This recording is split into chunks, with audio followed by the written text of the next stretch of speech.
Sekuyalunga. Hayi cha ngiyakwazi ukuyibika. Ngiyabingelela bantwana benkosi enkulu yaphezulu. Amen. Ngiyabonga ngokuhloniphana noma ningayehlisa inethiwa nemakhona ngoba sisasonke. Ya, ukunibona kahle.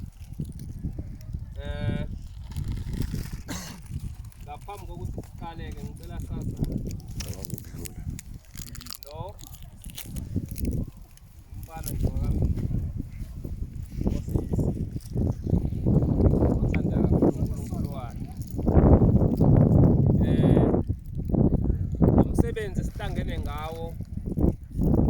Umsebenzi omkhulu kakhulu. Ngicela ningawuthathi kancane bantwana. Izwile inkosi ikhalile yathi siphumele endleleni. Njengoba ikhulume kanjalo inkosi, isimo thina isinyathelo esisenzayo ukuzama ukuthi sifune indlela ngoba sifuna ukuya ekhaya sonke. Siphile uNkulunkulu ukuthi njengoba lithimba elingala sizolelelana sonke ukuthi lo msebenzi kaNkulunkulu uzama ukubuyela la ayewuthatha wawubeka khona yena. Ngoba uthi uShembe ngelinye ilanga uShembe usemnqobile omubi ngaphandle. Uthi uSathane usemnqobile ngaphandle. Uthi kodwa isisa sakhe sisila ngaphakathi. Asikwazi ukusibona thina isithu yena osazi ukusibona. Kodwa-ke isitha sikaNkulunkulu siqhamuka ngokuthini sishintshe izinto uShembe ayezifundisile. Sigcine sesifaka izinto zaso zigcine ziyizinhle ngoba uthi uShembe uza kwaManazaretha lahlukene kathathu. Uthi khona umuntu olethwa abantu bakubo, khona umuntu olethwa uNkulunkulu, khona umuntu olethwa uSathane. Uthi umuntu olethwa uSathane umbona ngokuthi into meke wayiqala yena ivele ithandwe izwe lonke ngeminithi. Sizozama-ke thina njengoba silapho ukuthi sifundisane ngenkolo yethu esiyithandayo. Amen. Njengoba-ke umuntu nomuntu la ukhethwe uNkulunkulu. Esethu cela ungivulele la u-1918 incwadi kaMateyu ngoba sikhuluma ngabantwana wena basanda ungivulele Deuteronomy ngithi 11:18 ukuze sendalela inkulumo ngizokhuluma nami nginike imizuzu ozakwethu abakhona ngoba sizofundisana akekho isazi. Amen. Entweni kaShembe asibikho isazi. Kuye ukuthi noma ukhona okunye okwaziyo khona ongeke uze ukwazi ngoba musa ukwazi konke awusesiye oyophelela la kuthiwa siyakhona ekhaya elikhazimula ngaphezu kwelanga nenyanga ngoba uzogcina usuvukela kwayena uNkulunkulu.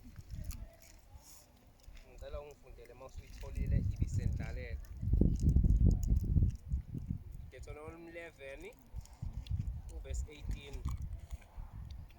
Omunye 19 Mateyu verse 13 to 22. Ungayifunda leyo baba usuyitholile.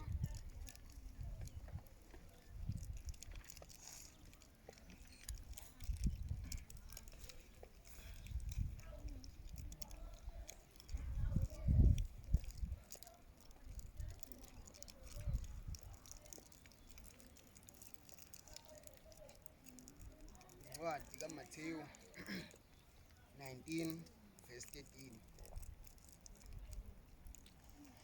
Khona kwalethwa kuye abantwana. Kwalethwa kuye abantwana njengoba nihleli kanje nilethwe phambi kukaShembe. Ukuba abeke izandla phezu kwabo. Ukuba abeke izandla phezu kwabo ababusise. Akhuleke. Abathandazele. Kepha abafundi bakhe base bekhuluma-ke abafundi bakhe uJesu. Babakhuza.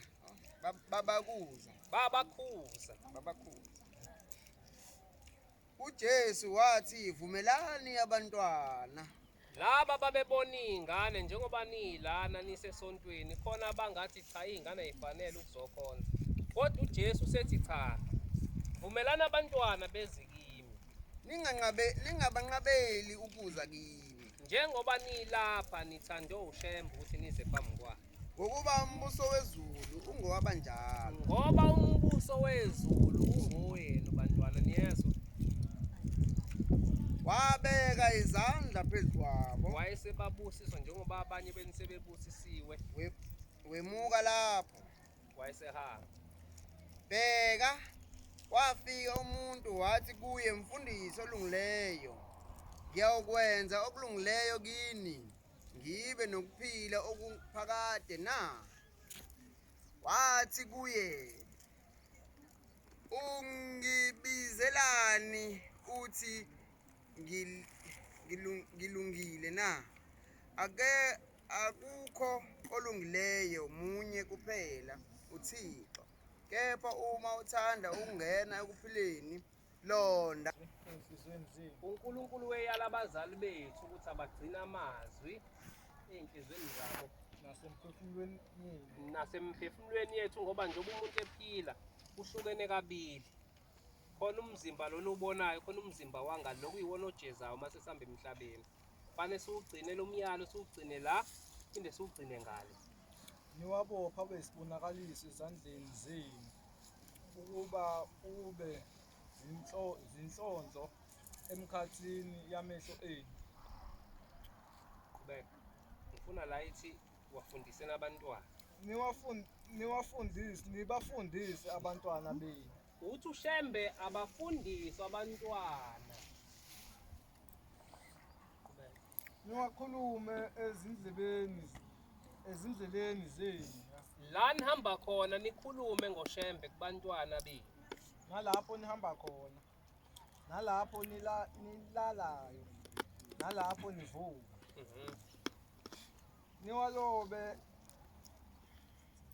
Niwalobe ezinsikweni zeminyango yezindlu zenu. Ngiyabonga bamnkosi ekusisi.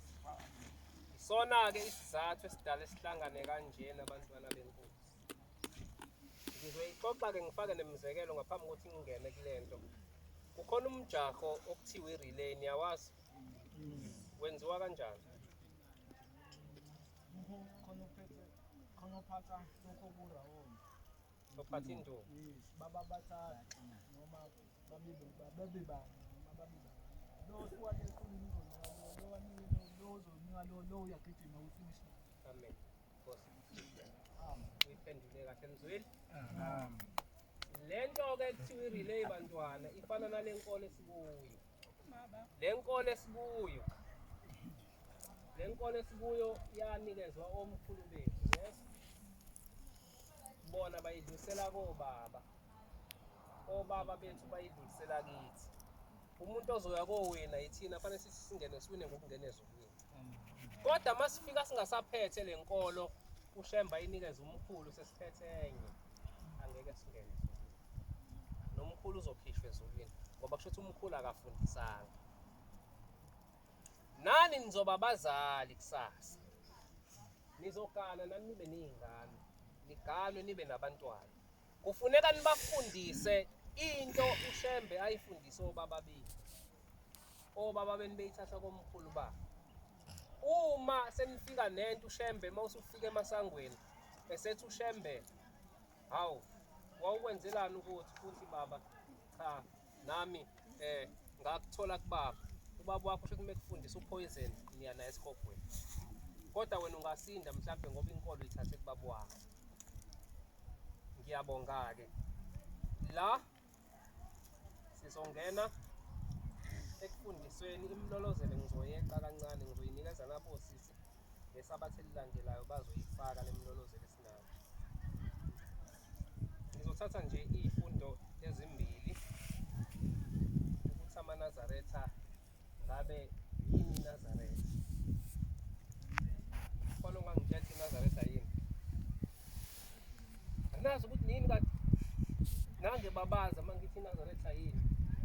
Makhosazana niyazi ukuthi yini iNazaretha? Anazi bantwana.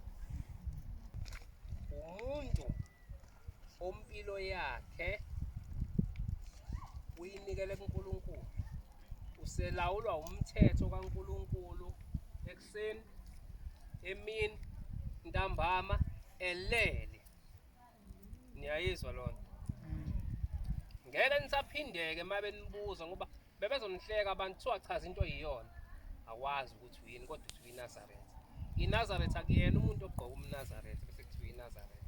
Because ukuze uphelele kubeni iNazaretha fanele ube umuntu olawo lo mthetho kaShembe.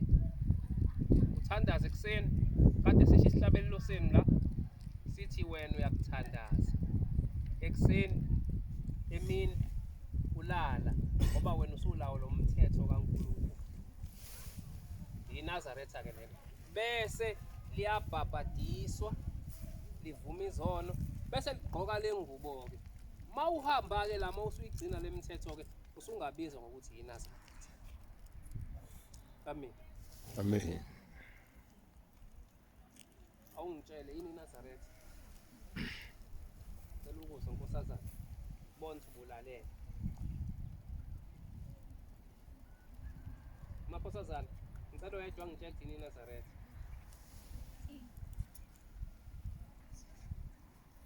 Futhi beningalalele. Khuluma. Khulumani ngifuna ukuzwa ukuthi iNazaretha yini.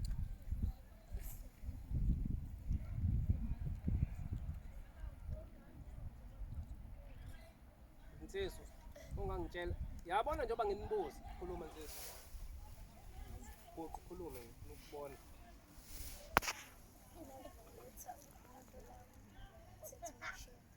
Yes. Qhubeka. Akamqhubekele omunye. Useshiye ukuthi iNazaretha umuntu olawo lo mthetho kaShembe. Cela omunye. Ngiyabona njengoba nginibuza kanje ngifuna abantu ekuzothi uma kuhamba isikhathi ngibathathe noma ababili ngihambe nabo ngiye kwelinye ithempeli bayokhombisa ukuthi othandweni kuyasetshenzwa. Maye niyangiphoxa uma ngikhuluma into manje sengihlulwa ukuyiphendula. Ubani kanti engiyohamba naye sengiya lawo mathempeli engiyofike ngithi naba abantu abaziyo ukuthi bayini njengoba bamaNazaretha. Ikhona insizwe engaqhubeka ichasa. Ngiqale phansi. INazaretha umuntu olawulwa umthetho kaNkulunkulu impilo yakhe yonke elala evuka ulawulwa umthetho. Uchaza ukuthini ukuthi uma uvuka ulawulwa umthetho? Ekuseni uyathandaza futhi. Uyaguqa uthandaze ngo9 ekuseni. Emini la ukhona uziphatha njengeNazaretha ngoba ulawo lo mthetho kaShembe. Ntambama mawulala uyathandaza ngoba uyiNazaretha. Ebusuku kunemthandazo emisiwe uyathandaza. Wena usulawo lo mthetho noma uhamba ufika phakathi kwabantu uma bekhipha ingulube musu ukuqala ngoba ilone kakhulu. Bese uthi hayi ngizodla bese ngiyahlambuluka. Wena ulawulwa umthetho kaNkulunkulu ngoba uyiNazaretha. Awuyidli ingulube.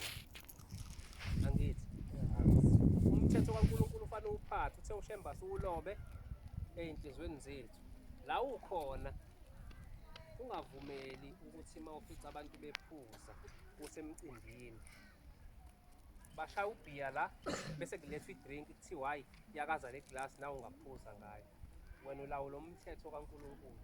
Kuneyakhe iglasi engazange ithele utshwala ngoba uphethe umthetho la uhamba khona kaShembe ngoba mawuke wayithatha le glass wayiyakaza waphuza ngayo kazifaka utshwala lo mntwana obekwe kuse yahamba. Uzosala ugobolondo nje.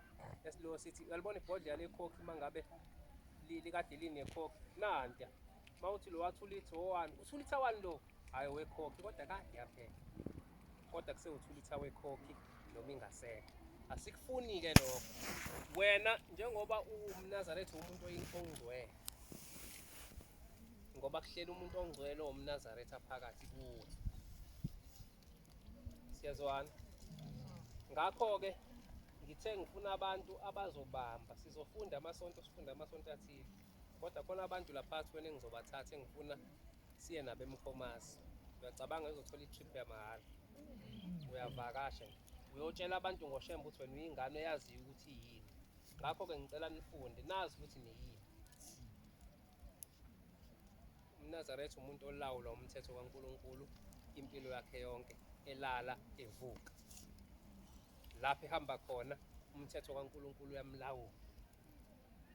iNazaretha alibukhuzi utshwala, futhi awungathunywa umuntu utshwala ngaphandle uma uthunywa ubaba wakho. Ubaba wakho uyabusebenzisa. Lo muntu ozokuthuma la ezoqhamuka nje kuwumfana, ungamhlonipha umuntu omdala kodwa umtshele ukuthi baba, mina ngiyiNazaretha, angivumelekile ukuphatha utshwala, kodwa ngoba ubaba ngizokwenzela lento. Ngelinye ilanga ngeke asakuthuma ngoba sifuni kuthiwa uyadelela. Umuntu omdala mhloniphe kodwa umchazele ukuthi kahle kahle uyiNazaretha. Kodwa futhi akufuneki umchazele, efana kubone. Yazi iNazaretha liyabonakala? Fana kubone nje ukuthi hayi lo. Uyabona nje uma uhamba akufanele umuntu acele umentshisi kuwena. Athi ngicela ungilayithise futhi. Asibe abantu incwadi efundekayo, niyabo? Asiyiphathe kahle-ke, siyiphathe kahle ukuze uShembe ajabule ngathi angasuka eduze kwethu. Asigundi thina futhi iy'nwele. Ngithe ey'koleni manje anisagundiswa ngenkani. Ungathi-ke wena ngoba uzwe intombazane ithi yazi ebungamuhle sibanibani emangase ugunde ususintshela bese nawe uyayisusa. Uyobe usususa ubungcwele kuwo ngoba usathane uqhamuka ngey'nto ey'ningi eziba zinhle kanti zimbi kuNkulunkulu. Thina sifunde esikoleni iy'hluthu yisababovu ngempela-ke. Sathiwa nasi lesithuthu esibovu sakaShembe, kodwa besingagundi. Siyibekile sibizwa ngazo iy'hluthu ey'bovu ngoba besilonda uNkulunkulu ukuthi angasuki kithi, ngoba lezi iy'nwele ziyisivumelwano phakathi kwakho noNkulunkulu. Uma uyigunda ususukile kuNkulunkulu, uma uyibeka usahleli kuyo, futhi wenza isivumelwano naye. Inyama yengulube asiyithinti ngisho esitolo ngoba thina singcwele. Asiwudli utshephisi futhi. Inhlalisuthi nenkosazane ayiwudli utshephisi ngoba wathi uShembe khona into ezayo eyobe iqhamuka esikhogweni. Abadala bathi wathi iyobe yakhiwe ngobisilentsha, wathi leyo nto iyobe uyihlafuna ingapheli. Ngakho-ke thina asivumelekile ukuyidla leyo nto. Ma uyiNazaretha futhi bantwana, akuvumelekile uhambe ufela amathe nje ngisho egcekeni lakini, uhambe ufela amathe. Ma kwenzekile kwakhona into ephumayo kuwe emlomeni obonayo ukuthi cha ngeke uyigwinye, ifeleke bese uyagqibana ngoba wena uhamba nengilosi egadile engazwani nehlazo. Le ngilosi ihamba nawe sonke isikhathi. Uma wenze leyo nto iyasala yona bese isale la kule nto ifelile, ilinde ukuthi iyoze iphele le nto kuyikhathi ibuyela kuwo. Okusho ukuthi wena usuhamba wedwa uma ngabe ufela into wayishiya kanjalo. Fana noma uya ngaphandle uzwe ukuthi khona uxinwe yisisu, kufanele uphume uye ngaphandle. Uma ngabe ungasebenzisi i-toilet uya lapha ehlathini, phathi into-ke ukuze le ngilosi yakho ingasali laphaya, ithi gade le nto ikhiphile ukuze iphele. Kufanele uyigqibe le nto ngobani? UyiNazaretha. Thina njengoba sila singabantu abakhethiwe uNkulunkulu, lisho njalo iBhayibheli, incwadi kaJohane ngithi 15:16. Ithi nina anizange ningikhethe, yimina onikhethile. Kusho ukuthi njengoba sila sikhethwe uNyazi, kufanele sihambe ngendlela efunwa uNyazi. Njengoba uNyazi-ke lusikhethile lasiletha lapha, asithi uma ngabe-ke senza into uqale wenze i-research ukuthi njengoba ngikhethwe uNkulunkulu, uyayithanda le nto engizoyenza noma akayithandi. Ungenzi into esuka kuwe ngoba isikhathi esiningi kuyasifikela lokho bese sikhipha abantu bakithi ezulwini.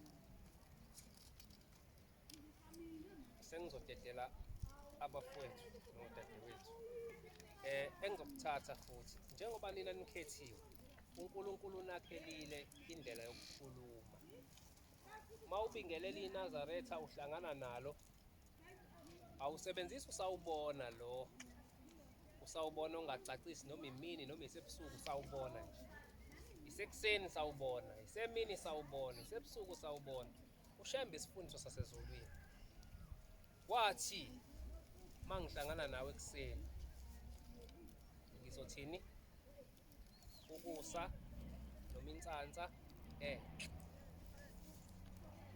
usuyayazi language yala ekhaya wena usuthi amen uthini mawubingelela umuntu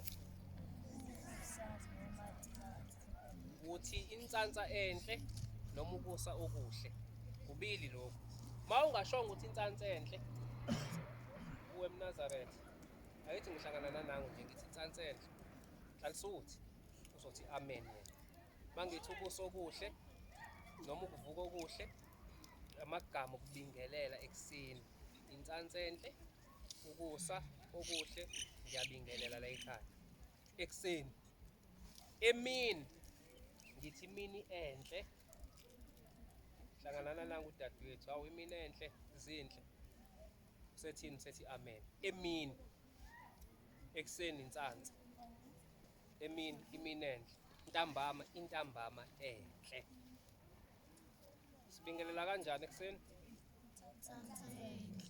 emini ntambama ebusuku ubusuku obuhle yabo ushembe isifundiso sasezulwini sesiyazi ukuthi sibingelelana kanjani akube into enidlala ngayo le ukuzingele akube into enijwayeza yona uma uhlangana nalo ngisho esikoleni angithi uyaqala ukumbona esikoleni hawu insansa enhle enhlalisuthi isibingelelo sala ekhaya ushemba sifundisile angithi ushembe ufike la emhlabeni abantu bekhona wakhetha mina nawe wakhetha wena kini ukuthi bayeNazaretha uzokwakha isizwe sasezulwini manje ke musani ufuna ukuyiphathisa nina okwabantu basemhlabeni ngoba njengoba ningamaNazaretha nje isizwe leso sasezulwini ngizothatha lokhu okugcina bese ngidedela usisi ngikuchazile ukuthi iNazaretha aliyehli inkulumo alisebenzi futhi ngesabatha kosisi bethu labaya nibahle njengoba ninje ekhanda niyezwa ningawufaki umuthi ey'nweleni ningalinge nifake umuthi ey'nweleni ushemba akakuthandi lokho futhi ningathiwa mase niye ema-university bese kuthiwa gqokana amabhuluke ngoba vele niyafunda nina niyintombi zasesiphakameni yezwa nibahle niphelele njengoba ninje nigqokeni iy'keti zenu nendlela ushemba nifundise ngayo ukuthi anogqoka kanje ningahambi niyothenga yini o-stay free yini ey'fakwe ey'nweleni soft and free ningayifaki bantwana nani nizobona abadlali njengoba senihambe niyibiza ngo-Ronaldo no-Messi nizombona uMessi edaya ikhanda ubese ufuna ukufana noMessi ngempela-ke wena nawe udaya ikhanda libe yellow noma libe maroon uRonaldo ushayini ufake ijinja asivumelekile ukwenza leyo nto la ekhaya ngobani singabantwana bakaNkulunkulu ushembe niyezwa uma kwenzeka senigana niyabona amagama leli lithi MD lenkosi unyanga yezolo inyazi lezolo angithi nyalazi maliphelele ukuthi abhale ukuthini enkosi langa uJJ akhona la epheleliswa khona lamagama ukuthi njengoba ku-JG lichaza ukuthi u-AK inyanga yezulu njengoba lithi AK lichaza ukuthi leli gama njengoba lithi MV lichaza ukuthi lawa baba omkhulu ubani u-ayibani yazi u-im angathi alapho masizala iy'ngane fanele simfundise bantwana basephakameni ungathi ngoba wawunephupho ukuthi ingane yakho uzoyibiza ngaleli gama elithi M lenkosi uNyazi lezulu angingaliqedeli ngobe lenkosi ubese uliqamba igama like labekwa phezu kwekhanda laShembe njengoba nibona uShembe mayesehlela esihlalweni eshintshwa igama sinikezwe igama esizokwazi ukumbiza ngalo sisuke singasavumelekile thina ukulisebenzisa njengabantu kodwa-ke abantu basemhlabeni abangazi lutho ngoShembe basengawasebenzisa lawo magama kodwa thina asisavumelekile ukuqamba abantwana bethu ngamagama abizwa ngawo amakhosi asephakameni amen maningi amagama ungakhetha khona esethu bese kuqanjwe ngo-A ngeke umthole uShembe amahle obani imvamisa maningi lamagama singawabheka sekukhona o-A uyiqambela ingane yakho usu-A yabo khona o-boy kodwa lamagama abhalwe emakhosini asisawasebenzisi amen nakhu-ke engihlala ngako phansi yini uShembe Shembe uNkulunkulu good boy khona omunye nangoku umuntu kuyaqhamuka-ke manje uthi awungichazele uShembe uNkulunkulu ngani uzothini komsebenzi yonke imiphi lo msebenzi uShembe uNkulunkulu ngayo usindisa yinhle-ke le mpendulo yenu kodwa manje abazothi noJesu uyayenza le misebenzi awu nomprofethi uMbhoro uyayenza khona uZulu ohlala lapha hayi uma ufike kuyena nje ukutshela into yakho uthi-ke manje sizothini sothi athi hayi ayikho le nto uthi uShembe wasukumisa iy'shosha uShembe uwuNkulunkulu ngani uShembe uyakwazi ukumthola phansi kwamanzi yes uZulu lo mshoyo wena olapho ungakwazi ukumbona phansi kwamanzi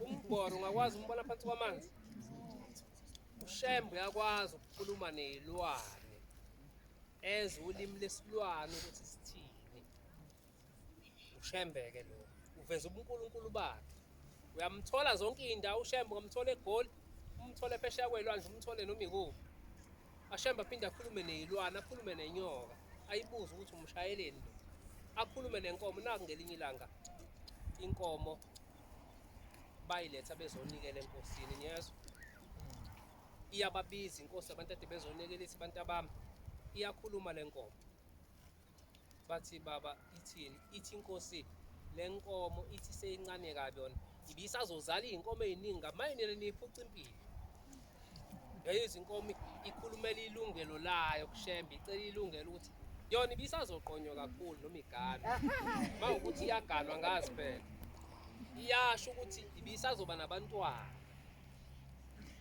ithi-ke inkosi thathani le nkomo niyibuyisele esibayeni nihambe nofunye enye inkomo enizonikela ngawo uNkulunkulu babonga inkomo iyikhulumele yacela ilungelo layo ukuthi ayingaphucwa ngempela bayilanda inkomo banikela ngenye inkomo manje bayabuya ngelinye ilanga bathi baba yile nkomo wathi baba singayibulali ayayihlabi iyayiqeda inkomo uthi uShembe hayi bantu abami ifuze mina bathi ayihluli uthi hayi nama ngehlula ifuze mina le nkomo usho ukuthi nilandela indoda sezulwini engahlulwa niyezwa mangabe-ke nixakekile anothandaza noma ngabe nixakwe yini niguqe nicelele ndoda ayikho into engaphezu kwayo yasezulwini nikhulume nayo njengoba sichaza uShembe ukuthi uShembe uyini uShembe utholakala yonke indawo ukhuluma lonke ulimi ngisho bonke abantu la bakhona baseZimbabwe amabhunu yonke into ukuthi uShembe uyalazi lo limi engayanga esikoleni iyona ndlela ongamhlukanisa ngayo ubuNkulunkulu bakhe amen okugcina igama elithi Shembe lihlukene kathathu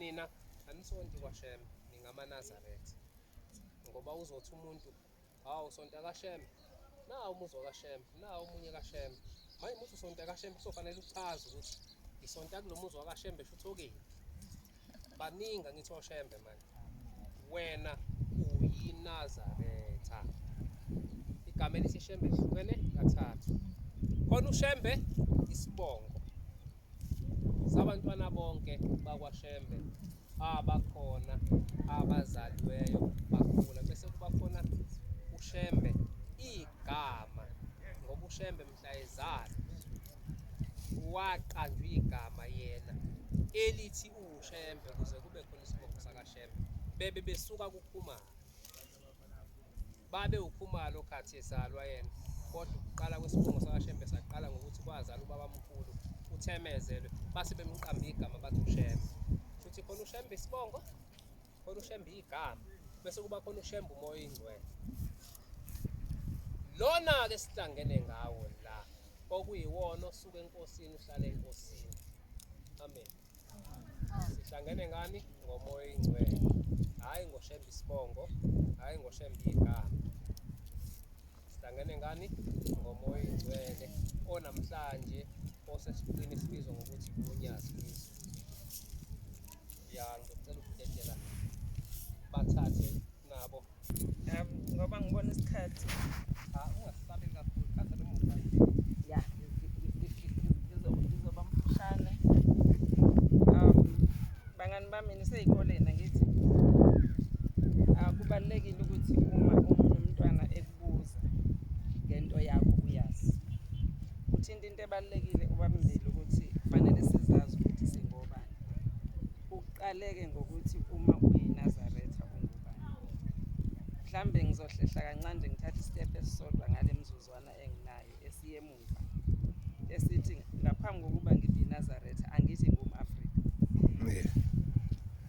angithi I'm an African yes. Uma ngiyi-African angilona India ngiyi-African uma ngiyi-African kunendlela ethize mina engiphila ngayo njengoba ngiyi-Afrika okufanele sikwazi ukubalulekile ukuthi asilona iphutha ukungabi iphutha kusho ukuthi uma nginenwele ezinje uJehova wangidala Amen. asikho isidingo sokuthi ngenze njani ngizishintshe uma ngizishintsha lezo nwele zami kusho ukuthi sengiyamsola uJehova ukuthi bokungafanele ungenze Amen. sinale bala esinalo yinde indaba sobuye sichaze masithola ithuba niyakhumbula ukuthi khona abantu abebezama nangesikhathi sikhula thina namanje bakhona basazama ukushintsha le bala esinalo angithi Amen. kuthiwe khona ama-yellow bone sibone ngathi ukuba i-yellow bone into engcono yinto eyenziwa ngamabomu mhlawumbe umlando omfushane nje isikhathi sisincane ukuthi ngaphambi kokuba abelungu beze la e-Afrika bathi asithuma abantu abayobheka ukuthi kuphilwa kanjani ngoba ngithi babefuna ukufika bazothatha umnotho wethu bathi asithumele abantu abayohlola ukuthi kuphilwa kanjani e-Afrika beza la e-Afrika niyakhumbula ukuthi baqhamuka ngaseKapa ngithi yiko nje iBhayibheli uma ulifunda kade efunda no-Esetha Sabathini ku-KU eduku u-BE sithi ube thina bona bathi umbheki angithi u-BE abasho ukuthi BH ngoba iBhayibheli laqala ukutranslatewa ngale kwaXhosa yiko nje ukuthi mangabe ulifunda ubona ukuthi indlela elibhalwe ngayo libhalwe ngendlela ethize but ngiyaphi ngiya ekutheni bathuma abantu abazohlola kuqala ukuthi labantu base-Afrika bayabantu abahlangene kakhulu uma ulambile bengingakwazi ukukubona ukubuka umakhelwane ngingakusizi ngakunikudla angithi niyanibona mangabe sihlezi la ngendlela esidla ngayo thina amaNazaretha usakhipha isitsha usisizinhle asivule sidle asidlulisele siye komunye iyona ndlela ebesiphila ngayo ubungambukela omunye umuntu elambile indlela yobu-Afrika beyenza ukuthi uNkulunkulu angaqheli thina besikwazi thina ukuthi uma lomisile sama-Afrika sihambe siye entabeni siyothandaza siyothi sehla libe lenze njani libe lini yini ingoba uNkulunkulu beseduze nathi kodwa manje ngenxa yokuthi siqale siqhele uNkulunkulu sesinezinto eziningi ezisihlaselayo ngaba zisitholi. So bayathuma izinhloli ezizohlola ukuthi yini eyenza labantu babe yilento abayiyona bahlangane kangaka. Ubese mangabe engenazo inkomo umakhelwane athi omunye umakhelwane mina nansi inkomo iyozala izale mhlambe bese ungibuyisela usale nezintathu isizele ngoba ngeke ngimbukele umakhelwane enjani elambile ubuntu ebesiphila lokho bebhafiki base bethuma le nhloli ke zizobheka ukuthi yini eyenza labantu baphile lempilo abayiphilayo enokubumbana enobungcwele enjani njani babazi kahle ukuthi sinobungcwele. Bathuma ke lezi inhloli uma nikhumbula kukhona lamasonto okuthiwa ngizolinganisa ngesonto lamakatholika bengiyikatholika kunama mission ngeke nize kuthiwa imission yamakatholika yebo it's because they were on a mission mission to destroy our culture to destroy our being as Africans because uma usabambelele entweni ekuphilisayo ngeke ngikwazi ukungena ngithathe okungokwakho ngikuhehe ukuthi uthathe okungokwami usishintshe ubuwena kufanele ngiqale ngikwenza ukuthi uzibukele phansi angithi uma usuqala ukuzibukela phansi sekulula ukuthi ngikufake lokwami lezi impahla lesizigqokile eziyindwangu baqala lapho bathi umuze esontweni sizokromelisa ngokuthi sikunikeze ibhuku ukuthi into engconywana ke manje sengigqoka indwangu wena nisagqoka izikhumba kusho ukuthi nisele kuze kufike intweni ejule abantu abangangokuthi even uqala kwezidakamizwa ngilinganise ngotshwala yaqala into yotshwala kuthiwa i-reward uma nikhumbula mhlambe naningakabukhona thina sasesikhona abanye bethu utshwala obuthize baphuzwa belungu thina singaphuzi i-reason yalapho ingoba babuthathwa njengento enjani ephezulu ukungena kwethu kulezo zinto eziphezulu kwaqala kwasilahlekisa ngokuthina saqala salahlekela into ezibalulekile. So lama missionaries afike Africa azohlola ukuthi what keeps these people united inkolo yabo ubuntu ukuthi ngiyamzwela omunye umuntu mexakekile ingane yazi ukuthi basanda wazi ukuthi uma wami kuyena umambotho kuphela nomama umkhize kusawuma wami nomama ugumbi kusawuma wami nobaba umbili kusawubaba wami sikhule ngaleyo ndlela sama-Afrika ungenzi noma kanjani ngaphambi kwamakhelwane ngoba asiyazi lento yomalume thina abangani bami yabona lento yeni ukuthi umuntu ongangobaba wakho umalume if iqale nje kade sesisaba 2K thina sasithi ubaba ugumbi ubaba umbili sasimbiza kanjalo umuntu ongangobaba wami ngangithi ubani ubaba umuntu ongangoma wami umama leyo anti ifike namandi leyo ukuthi kunomalume ifike namandi umalume kahle kahle ngokwesintu umfowabo mama wakho ngithi kodwa umuntu ongangobaba wakho bani baba umehluko ukuthi mangibizo wami ngizothi ubaba bese mangibiza lo wakamakhelwane baba umbili ubaba umpofana ubaba umavundla ngokanjalo niyawubona umehluko. So ke bakhona ke belungu ukuthi babone ukuthi into esihlanganisayo iculture yethu i-rich usiko lethu lu-rich bathi ke asiqaleke number 1 ngokuthi ngoba angithi indlela ogqoke ngayichaza ukuthi ubani baqala ngokuthi asike siqale sibasuse kulezi izikhumba zabo namabhishu uma sike sabasusa kulamabhishu uyaqala manje ubaba omkhulu wakho o-identifya naye ngokuthi ugqoka ibhishu abone ukuthi hawu usawuyena nange segqoka indwangu nange segqoke eseshintsha ubuso sebumhlophe kumazedaki saqala kancane sahlukana nokugqoka sathi masihlukana nokugqoka bathi yabona nje bongagqoka ibhluku awu right kabi woze esontweni ungezi mogqoka ibhishu izama ogqoke ini ibhluku sebekususa entweni wena sebekususa enkolweni yakho saqala kancane saqhela bonkwethu uma ngabe nikhumbula nje ngenibona ukuthi umlungu uma ngabe ekhuluma isizulu ethi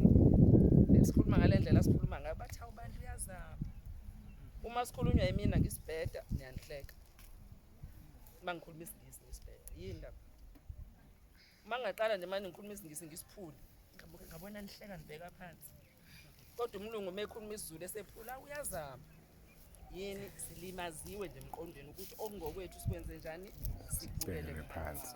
mina umlungu mekhuluma izulu esibhedla ngiyambuza ukuthi didn't you go to school awusazi isizulu angithi mina ngaye esikoleni ngase ngikwazi ukukhuluma isingisi naye phela futhi akwazi ukukhuluma izulu umlungu okhulele KZN fanele azi ini Isizulu. umlungu okhulele kubatswana fanele azi ini isitswana nendiya ngokunjalo noma ngabe ubanike ongeyena umzulu but nje ekugcineni abantu abami sobuye sixoxele yinde but ithi abelungu baqala basisusa ngokwethu endleleni esigqoka ngayo endleleni esibukeka ngayo bathi uma umnyama ukho kahle fanele ngikwenza ube mpofu ube ngcono sithi hey uyelo bo yabona nje uzinhle imuhle uzinhle kunengane kanti ngoba uzinhle uphofu niyabona ukuthi khona ukulimala komqondo guess what umlungu uma eseyebhishu yazi ukuthi wenzani uyahamba afika athi uyasanthena uma esanthena umlungu usuke eyohlala elangeni uma ehlala elangeni nazi usuke eyofunani lebala uyobuya ngomsombuluko akhombise wonke umuntu emsebenzini ukuthi ukani kade ngisebhishi ngisanthenile okhombisa ukuthi balihalela leli bala leli kodwa benze njani bazama ukuthi sibukele phansi so nje iqale ekutheni angiqale ngiziqhenye ngokuthi ngubani Afrika.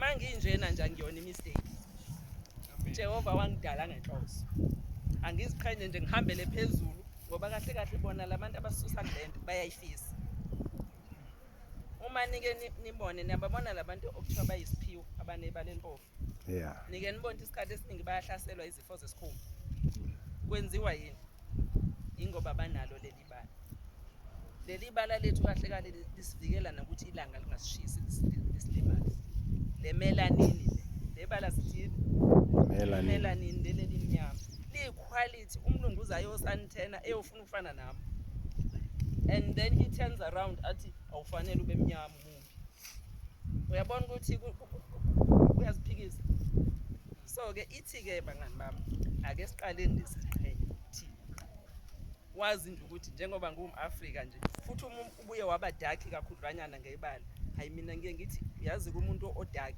uma umbone emuhle namhlanje nakusasa uzobe emuhle ilento ekuthiwa nje equality into elastayo nje hayi lo mana akhange ngebala uyabona hayi kahle kahle hayi engathi ikhala litshekile engathi uyabo kanti lo dark muhle nje zonke insuku so asesiqale siziqhenye nje ngokuthina abangani bami siziqhenye nje ngokuthi singobani siziqhenye ngokuthi ngumAfrika nginobuntu because ubuntu buyingxenye yokuba umAfrika siziqhenye futhi ngokuthi sinenhlonipho enye into eyenza ukuthi sibe njani sibe united abayibona yini inhlonipho siyazi nje ukuthi umuntu omdala akukhathaleki ukuthi wamakhelwane noma wakabantu umuntu omdala ngiyamhlonipha umuntu ongangami even ngiyamhlonipha ngoba kusho ukuthi uhlonipha umuntu omdala kuphela uhlonipha nomuntu ongangawe indlela okhuluma ngayo ulimi lwakho hlale licwecwekile urelate kahle kuye but nje ake sobuye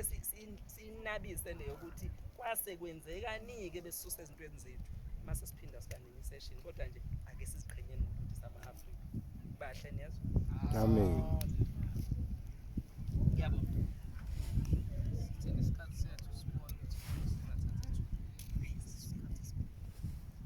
asibonge-ke ngoba sifuni nize nihlubuke siyacela nibize nabanye ngesabathelisayo ngoba lokho esikufundile sonibuza ngayo ngesabathelisayo ukuthi ngempela konje kwakukhulumekeni esifundweni sethu